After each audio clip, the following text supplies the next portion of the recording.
नमस्कार साथियों, बहुत बहुत स्वागत है आपका सुधा हिंदी क्लासेस में। आज की क्लास में सूफी काव्य धारा के अंतर्गत हम मलिक मोहम्मद जायसी एवं उनकी रचनाओं का अध्ययन करेंगे। सूफी काव्य धारा की ये अंतिम क्लास होने वाली है, तो क्लास को पूरा देखिएगा क्योंकि इसके बाद हम सूफी काव्य धारा की एक प्रश्नोत्तरी हल करेंगे अगली क्लास में। आज की क्लास में हम काफ़ी डीपली देखेंगे मलिक मोहम्मद जायसी एवं उनकी रचनाओं को। इनसे परीक्षाओं में प्रश्न बन जाते हैं, इनकी रचनाओं से भी बनते हैं और मलिक मोहम्मद जायसी के जीवन से भी बन जाते हैं। चलिए देखते हैं। इनका जन्म 1492 ईस्वी में हुआ था, उत्तर प्रदेश के जायस नामक कस्बे में। इसके संबंध में आखिरी कलाम इनकी जो रचना है उसमें एक पंक्ति भी मिलती है, जायस नगर मोर स्थानु, यानी इन्होंने स्वयं ही कह दिया है कि मेरा स्थान जो है वो जायस नगर है। वहीं पद्मावत के स्तुति खंड में भी एक पंक्ति मिलती है कि जायस नगर धर्म स्थानु तहाँ कवि आई किन्ह बखानु। तो इस पंक्ति में भी इन्होंने बताया है कि इनका स्थान जो है वो जायस नगर में था। इनके निधन की बात करें तो वो 1542 ईस्वी है, यानी 1542 ईस्वी में इनका निधन हो गया था। ये बाबर एवं शेरशाह सूरी के समकालीन थे। गुरु की बात करें तो इन्होंने अपने गुरु के रूप में सैयद अशरफ और शेख मोहिदी दोनों का उल्लेख किया है। इनकी कब्र अमेठी में है। गुरु के बारे में इनकी जो दो पंक्तियां मिलती हैं वो एक प्रमाण है कि इनके गुरु कौन थे। पहली पंक्ति है कि सैयद अशरफ पीर पियारा जेहि मोहि पंथ दिन उजियारा, यानी इस पंक्ति में इन्होंने सैयद अशरफ को अपना गुरु माना है। वहीं दूसरी पंक्ति गुरु मोहिदी सेवक में सेवा चले उताइल जेहि कर खेवा, इसमें इन्होंने मोहिदी को अपना गुरु माना है। ये जो है मलिक मोहम्मद जायसी जो है निज़ामुद्दीन औलिया की शिष्य परंपरा में आते हैं और रामचंद्र शुक्ल एवं जॉर्ज ग्रियर्सन मलिक मोहम्मद जायसी के गुरु शेख मोहिदी को ही मानते हैं, यानी सैयद अशरफ को गुरु नहीं मानते हैं, केवल एक ही गुरु मानते हैं, गुरु मोहिदी, शेख मोहिदी को।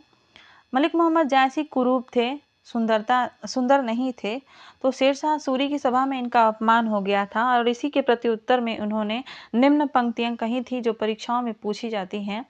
इन्होंने कहा था कि मोही हंसे ही कि को हरही, यानी मुझ पे हंस रहे हो या उस कुम्हार पर हंस रहे हो। कोहरही यानी उस कुम्हार पर हंस रहे हो जिसने मुझे बनाया है या मनुष्य को बनाया है, यानी उस भगवान पर हंस रहे हो। मुझ पे हंस रहे हो या मुझे बनाने वाले उस भगवान पर हंस रहे हो। तो ये जो पंक्तियां हैं ये परीक्षा में पूछी जाती हैं। रचनाओं की बात करें तो आचार्य रामचंद्र शुक्ल के अनुसार मलिक मोहम्मद जायसी की 3 रचनाएं हैं, पद्मावत, आखिरी कलाम और अखरावट। वहीं सैयद अली मोहम्मद के अनुसार बात करें तो ये मलिक मोहम्मद जायसी की 14 रचनाओं का उल्लेख करते हैं। नाम देख लेते हैं। पद्मावत, अखरावट, सखरावट, इतरावट, चंपावट, मटकावट, चित्रावट, खुरवानामा, मुराईनामा, मुखहरानामा, मुखरानामा, पोस्तीनामा, होलीनामा एवं आखिरी कलाम। तो इन 14 रचनाओं का उल्लेख सैयद अली मोहम्मद करते हैं। प्रश्न ऐसे भी बन सकता है कि निम्नलिखित में से सैयद अली मोहम्मद के अनुसार मलिक मोहम्मद जायसी की रचना नहीं है या मलिक मोहम्मद जायसी की रचना है। तो इन दोनों तरह से परीक्षा में प्रश्न बन सकते हैं, तो इन सभी रचनाओं को आपको ध्यान रखना होगा। आगे देखते हैं। नागरी पिछाड़ी सभा काशी एवं the Royal Asiatic Society of Bengal के अनुसार जो है मलिक मोहम्मद जायसी की 40 रचनाएं प्राप्त होती हैं, माफ करिएगा 20 रचनाएं प्राप्त होती हैं। नागरी पिछाड़ी सभा काशी एवं the Royal Asiatic Society of Bengal के अनुसार मलिक मोहम्मद जायसी की 20 रचनाएं प्राप्त होती हैं। देखते हैं कौन कौन सी हैं। पद्मावत, अखरावट, आखिरी कलाम, चित्ररेखा, चंपावट, इतरावट, पोस्तीनामा, महरीबाईसी, मटकावत, खुरवानामा, मुराईनामा, मुकहरानामा, नैनावत, कहरानामा, घनावत, मुहरानामा, स्फुट छंद, सोरठ, परमार्थ और कान्हावत। तो ये जो रचनाएं हैं 20 रचनाएं वो नागरिक पिछाड़ी सभा एवं रॉयल एशियाटिक सोसाइटी मानती हैं कि वो मलिक मोहम्मद जायसी की रचनाएं हैं। मलिक मोहम्मद जायसी की अब तक कुल 5 रचनाएं प्रकाशित हो चुकी हैं। कौन कौन सी हैं? पद्मावत है, आखिरी कलाम है, महरीबाईसी है, अखरावट है एवं चित्ररेखा है। तो ये जो रचनाएं हैं ये इनकी अब तक प्रकाशित हो चुकी हैं। सबसे पहले हम बात करेंगे पद्मावत की, जो बहुत ही महत्वपूर्ण रचना है और इससे परीक्षाओं में प्रश्न पूछे जाते हैं। पद्मावत का काव्य रूप जो है वो प्रबंधात्मक महाकाव्य का है, यानी ये एक प्रबंधात्मक महाकाव्य है। इसका रचना काल 1540 ईस्वी है। कवि ने स्वयं ही बताया है कि रचना 1520 ईस्वी में आरंभ की गई थी। 1520 ईस्वी का अर्थ हुआ हिजरी सन 927 में, और 1540 ईस्वी हिजरी सन 947 में पूर्ण हुई थी। इसके रचना काल के बारे में जायसी ने स्वयं ही पद्मावत में कह दिया है कि सन 927 आह कथा आरंभ बेन कवि कहा, यानी 927 हिजरी सन में मैंने इस कथा का आरंभ किया था। पद्मावत में कुल 57 सर्ग हैं। इसके सर्गों को खंड कहा गया है। क्या कहा गया है? खंड।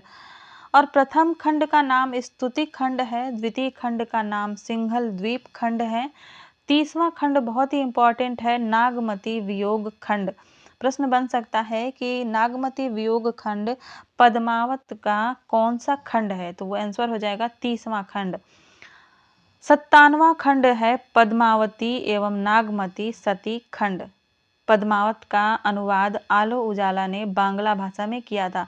प्रश्न एक बन चुका है कि बांग्ला भाषा में पद्मावत का अनुवाद किसने किया था? तो वो थे आलो उजाला। आगे देखते हैं पद्मावत की कथा क्या है। पूर्वार्ध भाग में रत्नसेन एवं पद्मावती के विवाह तक की कथा का वर्णन है और अधिकांश विद्वान इसे कल्पना प्रसूत मानते हैं, यानी कल्पना से उत्पन्न मानते हैं। उत्तरार्ध भाग की बात करें तो विवाह के बाद की जीवन की कथा इसमें वर्णित है और अधिकांश विद्वान इसे ऐतिहासिक मानते हैं। पद्मावत में जो है प्रतीक योजना बैठाई गई है और उसके संबंध में ये जो महत्वपूर्ण पंक्तियां हैं उन्हें परीक्षा में पूछा जाता है। जैसे तन चितौर मन राजा कीन्हा, हिय सिंघल बुद्धि पद्मिनी चीना, यानी तन जो है वो चितौर यानी चित्तौर है, मन जो है वो राजा है, हिय यानी हृदय सिंघल द्वीप है, बुद्धि पद्मिनी रानी पद्मिनी है, गुरु सुआ जही पंथ दिखावा। गुरु की बात करें तो वो तोता है, हीरामन तोता। वही बिन गुरु जगत को निर्गुण पावा। नागमती है दुनिया धंधा। नागमती क्या है? सांसारिक दुनिया धंधा है, दुनिया है। राघव चेतन सोई शैतानु। राघव चेतन है वो शैतान है। और माया जो है अलाउद्दीन जो है वो माया है, माया का प्रतीक है। आगे देखते हैं और पात्र प्रतीक और कामायनी के पात्रों से इसकी समानता साथ ही में देख लेंगे।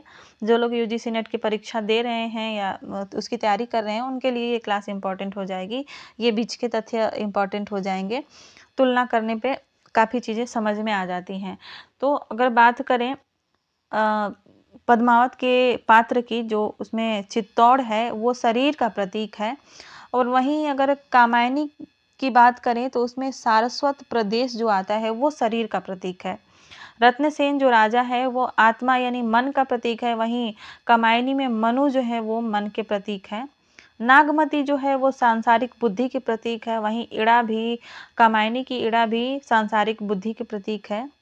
पद्मावती जो है वो परमात्मा की प्रतीक है। आचार्य रामचंद्र शुक्ल पद्मावती को परमात्मा का प्रतीक मानते हैं और वो रागात्मिका बुद्धि की प्रतीक है। और कामायनी में श्रद्धा जो है वो रागात्मिका बुद्धि की प्रतीक है। सिंघल द्वीप जो है वो हृदय का प्रतीक है और कामायनी में कैलाश मानसरोवर हृदय का प्रतीक है। हीरामन तोता की बात करें तो वो गुरु का प्रतीक है। राघव चेतन शैतान का प्रतीक है और कामायनी में आकुली और किरात दोनों शैतान के प्रतीक हैं। और अलाउद्दीन खिलजी माया का प्रतीक है और कामायनी में जो संसार है वो माया का प्रतीक है। आशा है आपको ये जानकारी अच्छी लगी होगी और आपके परीक्षा की दृष्टि से ये बहुत ही महत्वपूर्ण है। आप लोग इसको ध्यान से देखिएगा और याद करिएगा। आचार्य रामचंद्र शुक्ल ने पद्मावत की प्रतीक योजना में आंशिक परिवर्तन करते हुए रत्नसेन को आत्मा तथा पद्मावती को परमात्मा माना है। तो ये कथन, ये जो तथ्य है वो बहुत ही महत्वपूर्ण हो जाता है, क्योंकि प्रश्न ऐसे बन सकता है, उलट के दे सकता है कि ये कौन सा कथन सत्य है या असत्य है, और उसमें इसका उल्टा दे देगा कि शुक्ल जी ने पद्मावती को आत्मा और रत्नसेन को परमात्मा माना है, इस तरह से। तो इसको आप लोग ध्यान रखिएगा, रत्नसेन को आत्मा और पद्मावती को परमात्मा माना है। अब देखते हैं पद्मावत के संदर्भ में कुछ विशेष तथ्यों को। पद्मावत की जो भाषा है वो ठेठ अवधि मिलती है, ग्रामीण अवधि मिलती है। और पद्मावत में 7 चौपाइयों के बाद एक दोहा छंद का प्रयोग किया गया है। पद्मावत में जायसी ने मूर्ति पूजा की निंदा भी की है। और पद्मावती में शाहे वक्त के रूप में शेरशाह की प्रशंसा की गई है। कहा गया है कि शेरशाह दिल्ली सुल्तानु चहु खंड तपे जस भानु। पद्मावत में 12 मासा वर्णन जो है आषाढ़ माह से आरंभ हुआ है। ये प्रश्न बन जाता है कि पद्मावत में 12 मासा का वर्णन किस माह से आरंभ हुआ है? तो वो आषाढ़ माह से आरंभ हुआ है। इसके संबंध में नागमती वियोग खंड में एक पंक्ति भी आती है कि चढ़ा आषाढ़ गगन घन गाजा। तो इससे पता चलता है कि आषाढ़ माह से 12 मासा वर्णन की शुरुआत हुई है। आचार्य रामचंद्र शुक्ल ने पद्मावत को भक्ति काल का वेद काव्य तथा समासोक्ति काव्य भी कहा है और डॉक्टर बच्चन सिंह ने पद्मावत को अवधि की अर्घान यानी सुगंध कहा है। ये प्रश्न पूछा जाता है, इसको भी आप लोग नोट कर लीजिएगा। अब सबसे महत्वपूर्ण चीज देखने वाले हैं पद्मावत के संदर्भ में आलोचकों के कथन, बहुत ही महत्वपूर्ण है। इससे परीक्षाओं में प्रश्न बनते हैं। पूरी क्लास ही बहुत ही महत्वपूर्ण है, क्लास को पूरा देखिए। अगर आप इस चैनल पर नए आए हैं और हिंदी साहित्य से किसी भी परीक्षा की तैयारी कर रहे हैं तो आपको इस चैनल को जरूर सब्सक्राइब करना चाहिए। वीडियो अच्छी लगे तो लाइक करिए और अपने दोस्तों को भी शेयर जरूर करिए। देखते हैं डॉक्टर कुमार वर्मा पद्मावत के बारे में क्या कहते हैं। ये कहते हैं कि पद्मावत सूफी काव्य धारा की प्रतिनिधि रचना है। वहीं आचार्य रामचंद्र शुक्ल कहते हैं कि पद्मावत प्रेम मार्गी काव्य धारा की सर्वाधिक प्रौढ़ एवं सरस रचना है। डॉक्टर नागेंद्र कहते हैं कि पद्मावत एक रूपक महाकाव्य है, क्योंकि रूपक की प्रधानता तो है ही। आगे देखते हैं, शुक्ल जी कहते हैं कि पद्मावत हिंदी का प्रथम बड़ा महाकाव्य है। और बच्चन सिंह की बात करें तो उन्होंने कहा है कि वास्तविक अवधि जायसी की अवधि है, उनके द्वारा रचित पद्मावत अवधि की अर्घान है। यही जो कथन है जिनमें इन्होंने अवधि को, पद्मावत की अवधि को अवधि की अर्घान कहा है।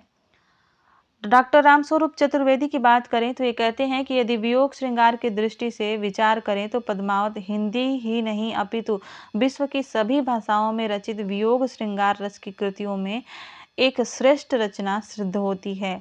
इसका विरह वर्णन लौकिक होते हुए भी आध्यात्मिक संकेत देता है। ये कथन रामस्वरूप चतुर्वेदी का है और इम्पोर्टेंट है। अगली जो रचना है मलिक मोहम्मद जायसी की, वो है आखिरी कलाम। यह मलिक मोहम्मद जायसी की प्रथम रचना मानी जाती है और इसका रचना काल 1523 ईस्वी यानी हिजरी सन की बात करें तो 930 ईस्वी में पड़ता है। शाहे वक्त की प्रशंसा के रूप में बाबर की प्रशंसा की गई है और इसमें कयामत के दिन का वर्णन है। इसमें इन्होंने कहा है कि भा अवतार मोर 9 सदी 30 बरस ऊपर कवि बदी, यानी मेरा जो अवतार है, मेरा जन्म हुआ है वो 9वीं सदी में हुआ है और 30 साल के बाद मैं कवि बना हूँ। यहाँ पे उन्होंने 9 सदी यानी 900 हुआ और 30 यानी 30 साल बाद ये कवि बने हैं और इसलिए इनकी रचना ये जो है प्रथम रचना मानी जाती है। आगे बढ़ते हैं और इनकी रचना अखरावट को देख लेते हैं। इसका रचना काल अज्ञात है, पता नहीं है और वर्णमाला के एक एक वर्ण के माध्यम से सूफी साधना एवं सिद्धांतों का वर्णन इसमें मिलता है। इस रचना में जीव, माया, ब्रह्म, जगत आदि के दार्शनिक विषयों की भी विवेचना है। हिंदू मुस्लिम मान्यताओं में समन्वय का प्रयास है और चौपाई छंद का प्रयोग किया गया है। अगली रचना देख लेते हैं जो है चित्ररेखा। चित्ररेखा प्रेमाख्यानक लघु खंड काव्य है और इस रचना में सूफी मान्यताओं का प्रवेश नहीं हुआ है। भक्ति काल में एक कथन देख लेते हैं मलिक मोहम्मद जायसी के बारे में। डॉक्टर राम कुमार वर्मा का ये कथन है, कहते हैं कि भक्ति काल में जायसी ही एकमात्र ऐसे कवि हैं जिनकी कविता का वास्तविक रूप हमारे सामने है। वहीं शुक्ल जी कहते हैं कि नागमती वियोग खंड हिंदी साहित्य की अद्वितीय वस्तु है। अब देखते हैं कि सूफी काव्यधारा के संदर्भ में क्या क्या विशेष तथ्य हैं, क्योंकि यहाँ पे हमने सूफी काव्यधारा को समाप्त कर लिया तो संपूर्ण सूफी काव्यधारा पर हम कुछ विशेष तथ्यों को देखेंगे जो परीक्षा की दृष्टि से बहुत ही महत्वपूर्ण है। पहले देखते हैं कि भारत में सूफी मत का आगमन 12वीं शताब्दी में हुआ, जबकि सूफी काव्यधारा का आरंभ 14वीं शताब्दी के उत्तरार्ध में हुआ था। सूफी काव्यधारा में राबिया नामक एक कवियत्री भी हुई हैं, तो इसको भी आप लोग नोट कर लीजिएगा। सूफियों में अनल हक यानी मैं ही ईश्वर हूँ की घोषणा सबसे पहले मंसूर ने 10वीं शताब्दी में की, इसी कारण उनको फांसी दे दी गई थी। अगला तथ्य देखते हैं, शुक्ल जी का एक कथन है कि सूफी साधना का मेरुदंड प्रेम है। रीढ़ की हड्डी जो है वो प्रेम है। सूफी काव्यधारा में इश्क मजाजी यानी मानवीय प्रेम के माध्यम से इश्क हकीकी यानी ईश्वरीय प्रेम की व्यंजना की गई है। यहाँ से भी प्रश्न बनता है। अगला जो कथन है, तथ्य है, वो है सूफियों का प्रिय अलंकार समासोक्ति अलंकार रहा है। सूफी मत में सर्वाधिक व्यापक संप्रदाय चिश्ती संप्रदाय है। सूफियों में भावात्मक रहस्यवाद की प्रधानता मिलती है। सूफी मत को निम्नलिखित दो भागों में विभक्त किया जा सकता है, शरा और बेशरा। शरा यानी शरीयत को मानने वाले और बेशरा यानी शरीयत को नहीं मानने वाले। अब देखते हैं संत मत एवं सूफी काव्यधारा में समानताएं क्या क्या हैं। समानताओं की बात करें तो इन दोनों मान्य काव्यधारा में दोनों काव्यधाराओं में एकेश्वरवाद यानी एक ही ईश्वर की प्रधानता है, गुरु को महत्व दिया गया है, प्रेम की महत्ता है, रहस्यवादिता है एवं जाति पाति वर्ण व्यवस्था का विरोध है। तो ये सभी गुण जो है वो दोनों काव्यधाराओं में पाए जाते हैं, सूफी मत में भी और संत मत में भी। संत मत एवं सूफी मत में असमानताएं कौन कौन सी हैं उसको भी देख लेते हैं। सूफी काव्यधारा में खंडन मंडन की प्रवृत्ति का अभाव है, जबकि संत काव्यधारा में यह प्रमुखता से मिलती है। सूफियों का रहस्यवाद भावात्मक है, जबकि संतों का रहस्यवाद साधनात्मक है। सूफी में प्रेम तत्व की प्रधानता है, जबकि संतों में ज्ञान तत्व की प्रधानता है। संतों की भाषा सदुक्कड़ी है, जबकि सूफियों की मुख्य भाषा अवधी है। तो ये थी आज की क्लास। आज की क्लास में बस इतना ही। मिलते हैं अगली क्लास में, तब तक के लिए पढ़ाई करिए, मेहनत करिए और स्वस्थ रहिए। धन्यवाद।